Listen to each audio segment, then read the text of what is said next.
Thanks for staying with us. And Bill O'Reilly in the Weekdays with Bernie segment tonight. Let's get right to the purveyor, BernardGoldberg.com, who joins us from Miami. So you heard Bob Costas last night at halftime talking about the gun situation as it relates to the Kansas City Chiefs guy. What do you think? Well, like you, I know Bob Costas. He's a good friend of mine, and he's a very thoughtful guy. The first thing, just to get it out of the way, he was on for less than a minute, and almost all of the time he spent quoting a very fine columnist out in Kansas City named Jason Whitlock. But as far as Bob himself is concerned, I spoke to him today at length, and he told me that he in no way wants, and if he could even snap his fingers and make it happen, he wouldn't repeal the Second Amendment because of abuses that some people commit with guns, in any more than he would repeal the First Amendment because some people say stupid things and hurtful things. So that's not what it's about. He told me he has no problem with people who have guns to protect their homes or to go hunting. He said that he thinks there should be reasonable gun control so that people can't go online and build an arsenal of guns and put it in their basement. But the most important thing he told me, Bill, is that he wasn't by and large talking about gun laws. He was talking about a gun culture that creates an attitude, he says, in some young people whereby this is a quote, more bad things happen with guns than good things. And this is my interpretation of precisely what he meant, that some people use guns to settle arguments. Some people use guns to show that they demand respect. Some people use guns because somebody looks at them funny.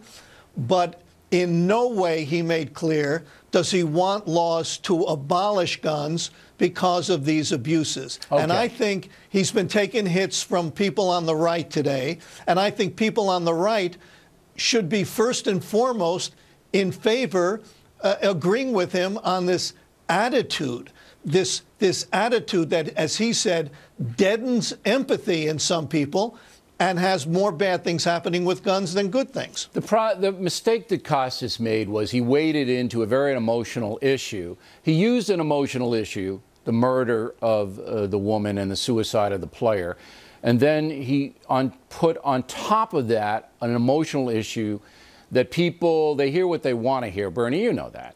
People hear what they want to hear, all right? And what they heard from Bob Costas was that he wanted law-abiding citizens to either give up their guns or have a harder time getting them.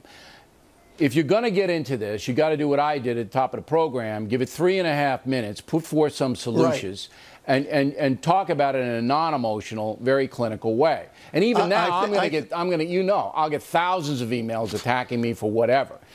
But I'm worried about this madness component. And now I want to talk to you about this. You did some reporting on the head injuries in the NFL, and there have been many. And just recently, we had Seau out in San Diego commit suicide. Dave Duerson commit suicide, a Chicago Bears star. And now we have this guy for the Kansas City Chiefs who goes mad. Nobody does what he does unless you snap. I don't believe that there's a correlation between football and madness. Do you? I have spoken to the absolute foremost experts in this field, and while I want to make clear, I'm not talking about what was in Belcher's head, the football player's head, when he killed the woman and himself. I don't know what was in his head then, but I will tell you that the science is unequivocal on this, that repeated hits to the head, but not just concussions, by the way, but routine hits to the head that football players take often lead, far more than in the general population, lead to depression, the early onset of dementia, Alzheimer's, and even Lou Gehrig's disease. There is no question about that, I don't think, Bill. but anybody who would deny that? It's the roughest game in the world, maybe with the exception of rugby. And if you are going to play it, you are taking a bodily risk. Everyone knows that, all right? And you're richly rewarded if you succeed. And then there are guys like my friend Frank Gifford, who played many, many years, got a bunch of concussions, but, you know, he's now, you know, an elderly man, but he's still in good shape. So it's not a cause and effect. This is absolutely going to happen. But the culture of pro football now is so intense, and these guys take a lot of substance, whether they admit it or not, painkillers, just to build your body up and all of that, that I'm just wondering whether this is a really now off-the-chart high-risk group for the madness component. Well, you can smoke and not necessarily get lung disease or cancer, but you don't want to take that chance.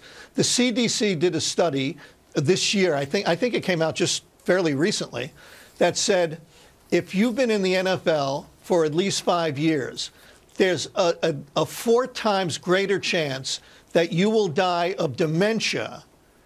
You will die of dementia than if you did something else for a living, such as being an accountant or being an anchorman or you know, flying an airplane or anything. So statistically, no, it doesn't happen to everybody. You can retire and be okay.